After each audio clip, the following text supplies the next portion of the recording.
आज अर्थव्यवस्था नीचे जा रही है, आधी कमाई रह जाएगी और दुगनी महंगाई हो जाएगी, तो बताओ खुशहाली कैसे आएगी? किसानों से डरे, पंजाब के चुनाव से डर गए, भाजपाइयों का हर वादा जुमला निकला कि नहीं निकला? कोई भविष्य नहीं है नौजवानों का। न केवल किसानों को बल्कि नौजवानों को भी धोखा दे रहे हैं। ये चिलमजीवियों से उत्तर प्रदेश नहीं चल पा रहा।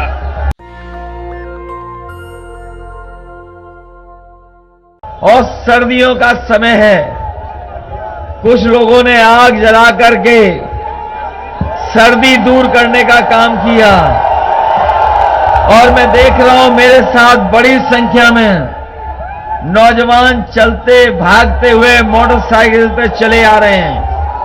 इतनी सर्दी होने के बाद भी, इतना रात होने के बाद भी जो इतना जोश और उत्साह दिखाई दे रहा है, ये बता रहा है कि आने वाले समय में जब चुनाव होगा तो भारतीय जनता पार्टी का सफाया होगा।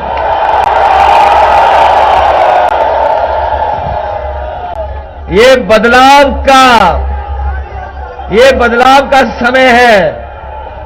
लोग बदलाव चाहते हैं, परिवर्तन चाहते हैं और एक ऐसी सरकार को हटाना चाहते हैं जिस सरकार ने 4.5 साल में जनता को दुखी किया है, आम लोगों को तकलीफ पहुंचाई है।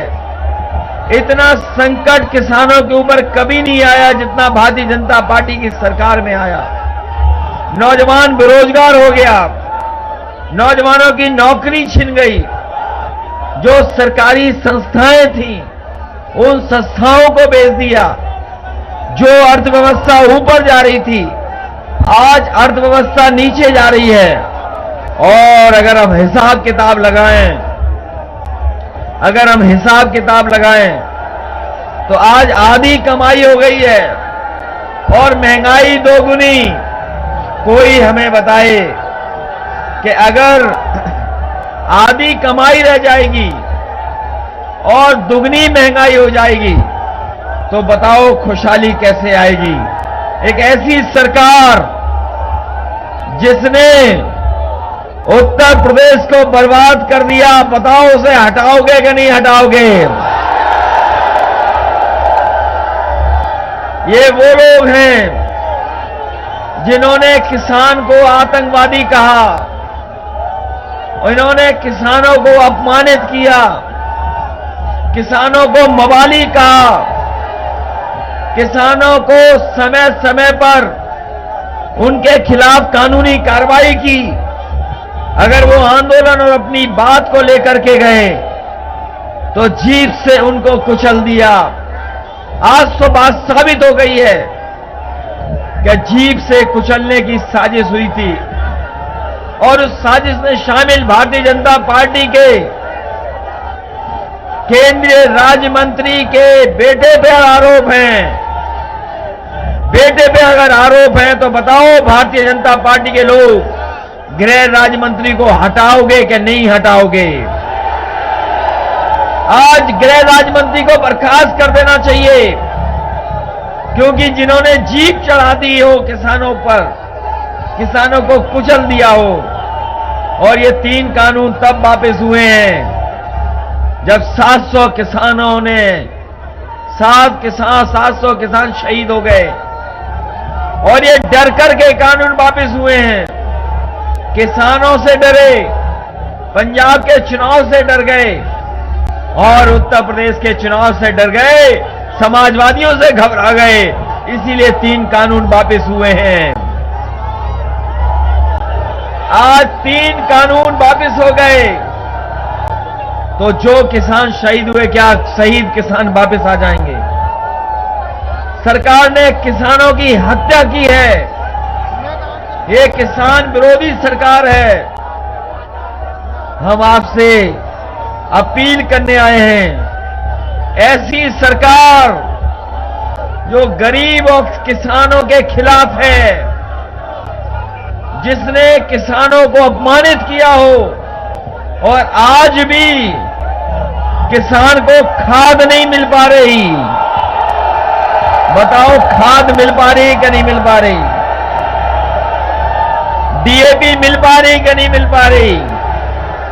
यूरिया मिल पा रही कि नहीं मिल पा रही?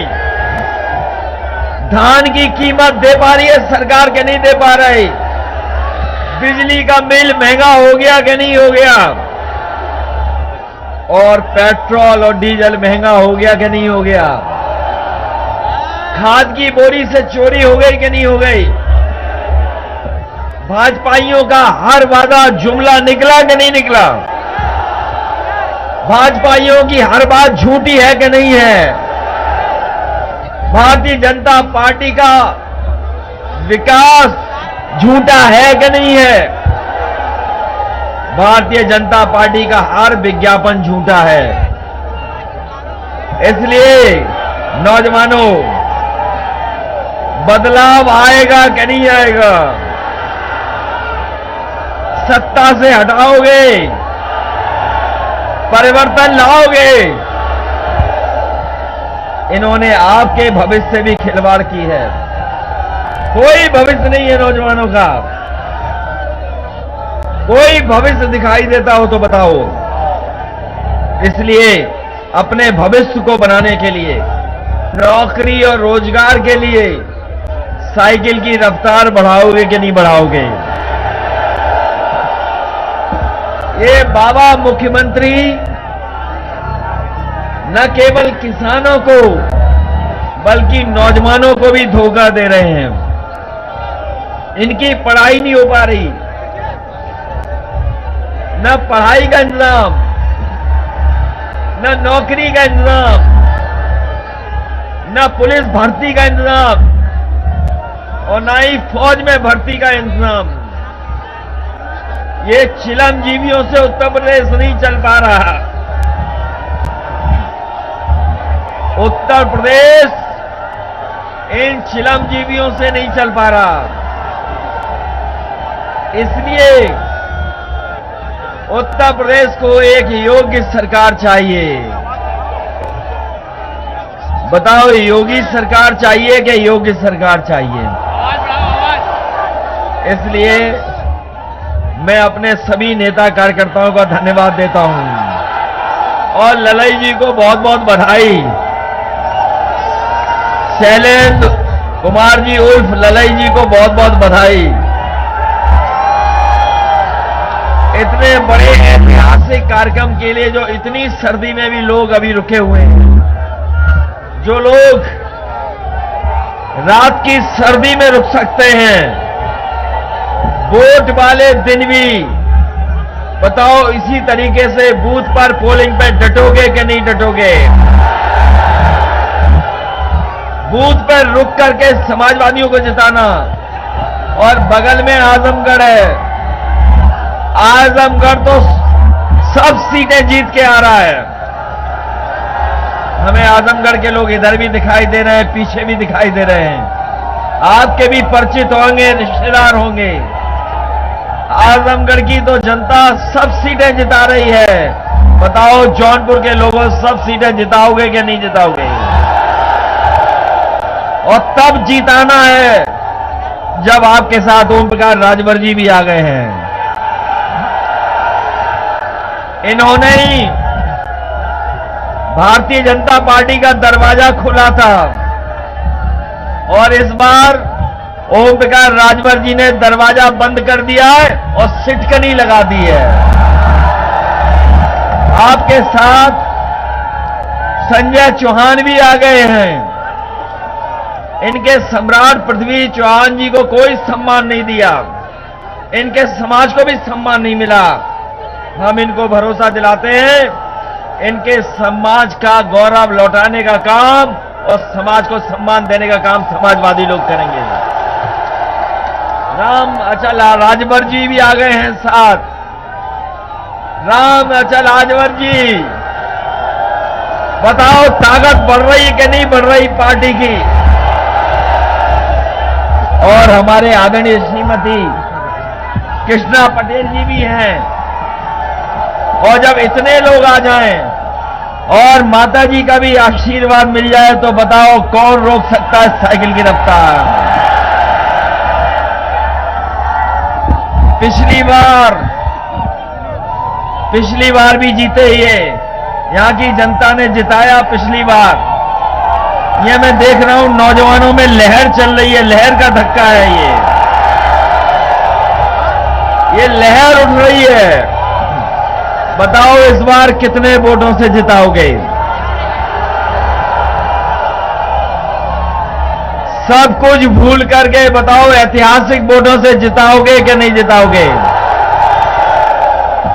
इस बार सरकार बखानी है। आप घंटों इंतजार किए हो, आपने घंटों इंतजार किया है और अब कुछ और महीने इंतजार करना है। बस कुछ घंटे इंतजार किए हैं आपने और कुछ महीनों बाद आपकी सरकार होने जा रही है। हम आपको भरोसा दिलाते हैं, सबकी भागीदारी होगी, सबका सम्मान होगा और जिन लोगों को अभी तक आजादी के बाद हक नहीं मिल पाया उनको हक दिलाने का काम हम सब लोग मिलकर के करेंगे। हम लोग तो बदलाव ला ही रहे हैं, हम लोग जो खड़े हैं वो बदलाव तो ला ही रहे हैं, लेकिन बताओ हमारे सांस्कृतिक प्रकोष्ठ के लोग और यहां पर बैठे खड़े लोग सब मिलकर के बदलाव लाओगे कि नहीं लाओगे? जब सब मिलकर के चालेंगे तो इस बदलाव को और परिवर्तन को कोई नहीं रोक सकता। हम लोग खुशहाली की ओर और तरक्की और उत्तर प्रदेश को आगे बढ़ाने के लिए काम करेंगे। इन्हीं शब्दों के साथ आप सबका बहुत बहुत धन्यवाद देता हूं। जो मंच में नेता है उनका धन्यवाद। नेशनल दस्तक की आपसे गुजारिश है कि अगर इसको बचाना चाहते हैं तो नेशनल दस्तक को सब्सक्राइब करने के लिए रेड कलर के सब्सक्राइब बटन को दबाएं, फिर बेल आइकन की घंटी दबाएं। नेशनल दस्तक को बचाने के लिए बहुत जरूरी है कि हर खबर को शेयर करें, लाइक करें, कमेंट जरूर करें।